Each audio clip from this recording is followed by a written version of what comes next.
Hello. Like you said, my name is Matt Furbee from Natural Osage Angus Farm.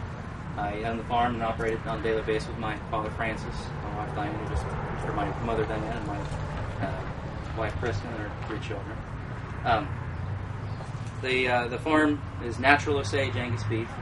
To go in detail on the title of the farm, it is Angus beef that we raise. A lot of these places that market beef as Angus is not Angus. The biggest one we'll note is certified Angus beef, which that's a very good program. Don't get me wrong, but their requirement is the calf has to be at least 50% black hide. That's not Angus. Angus are 90% black hide. They allow white udders on Angus, but and they have to grade. They have to have a good enough carcass as well. So it's a good program. Don't get me wrong, but it's got its downsides. It's not actually Angus, and I don't even want to think about what the requirements are for the Burger King or McDonald's Angus program. The other part of the title of our farm is natural. We give no antibiotics, no hormones, and no animal byproducts in the feed. Most of these overcrowded feedlots give antibiotics. They have to do this because cattle come in from all over the country, put hundreds of thousands of cattle in one location, and they get sick, so they feed them a constant dose of antibiotics. There's like 25,000 million pounds, 25,000 tons of antibiotics fed to cattle in the United States, and about 24,000 of those are fed to healthy animals, just to keep them healthy. So we don't feed any antibiotics. Hormones, we don't give any hormones. Most cattle in the United States are given hormones in these feedlots. They're little capsules, usually slipped underneath the skin, the back side of the ear. It's a slow-release hormone. It makes the animal grow faster. Again, in these feedlots that have 100,000 head, if they can gain another 1/10 of a pound per head per day, they're making big money. So if they get that in there, it's the downside of the hormones is that, as was alluded to earlier, they can lead to health problems, early puberty, and cancer, chiefly prostate cancer, has been linked to it by European Union studies where these hormones are banned. They can't use them in Europe. The third thing is animal byproducts. These animal byproducts, the unusable portions of the animals, are fed back to the animals. Most of you will remember that back in the early 90s, the BSE scare, or the mad cow, if you will, this was caused, they believe to be caused, by feeding cows and sheep back to cows. It doesn't take a rocket surgeon to figure out that this isn't a good idea, but the USDA said it was safe to do. Most people aren't aware now that it is illegal to do that, but they still feed hogs, and chicken feathers, chicken manure, and even dried cattle manure back to cattle as a cheap protein source. Our diet is a completely vegetarian diet, all natural. Get that added.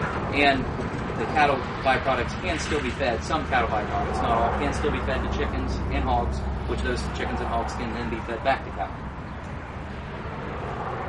One thing that we do have our cattle go through, which I've talked mostly what our cattle don't do. Now, what our cattle do have done that other places don't, most cattle don't, is dry aging. That's a process where after the animal's harvested, they're hung in a cooler for 7 to 21 days, 7 to 28 days, and they're aged. This does 2 things. It takes moisture out of the animal, which allows the concentration of flavors. And a lot of the moisture comes out of the fat, a lot of the moisture comes out of the meat. It's 18% weight loss when you dry age. When taking into account the moisture comes out, and the outside of the carcass gets a dry crust on it as we cut off. It's not done to 99% of the cattle because it requires the extra trimming. You lose the weight. It takes time, the space, and the storage required, and the extra labor is all taken into account. These large slaughterhouses can't do this. It's only done at small slaughterhouses. It's kind of reserved for the upscale restaurants. Is where most of this beef goes. We do have a license to be able to sell our beef by the pound here in Madison County, or through the state, through the Madison County Health Department. By the statement from the Madison County Health Department, we're the only farm in the county legal to do that. The other, you can sell quarters and halves, but you can't sell by the pound like we do without that. We sell steaks, including ribeye, T-bone, porterhouse, sirloins. We have roasts, including rump roast, sirloin tip, chuck roast, and English roast, stew beef, soup bone, and liver. And we have ground beef that comes in bulk tubes, 1 pound tubes, or quarter or third pound burgers already patted out. Coming soon, we're going to be selling some hot dogs and brats and summer sausage, all made from our beef, processed. And all our processing is done at a USDA inspected facility. We're not doing this in the back room of the farm. It's just, and with our, we do give volume discounts if somebody buys a lot and wants to have some for a party or a family reunion or something like that. And with our mobile RFE, Retail Food Establishment Permit, through the county, we can deliver as well in those larger quantities. The next step that we're looking to take, I don't know if we'll get to it this year or hopefully next year, is I'm hoping to break into a restaurant market with this higher quality, especially with the burger. The steaks seem to be moving fine, being able to sell it here, and but they have a lot of the I don't want to call it lower quality cuts, but the lower cost cuts, burger especially, that I try to get into the restaurant scene. So if any of you guys own a restaurant, so I feel like I run one. so that's yes. Where do you have your the cattle processed? The cattle that I sell has to be processed at not at just any facility. It has to be a USDA inspected facility. Can't be a custom exempt facility, if you know what that is. Right. I have mine processed at Richwood Meats in Richwood, Ohio, and Kopi's in Nedra. And all our beef is vacuum packed.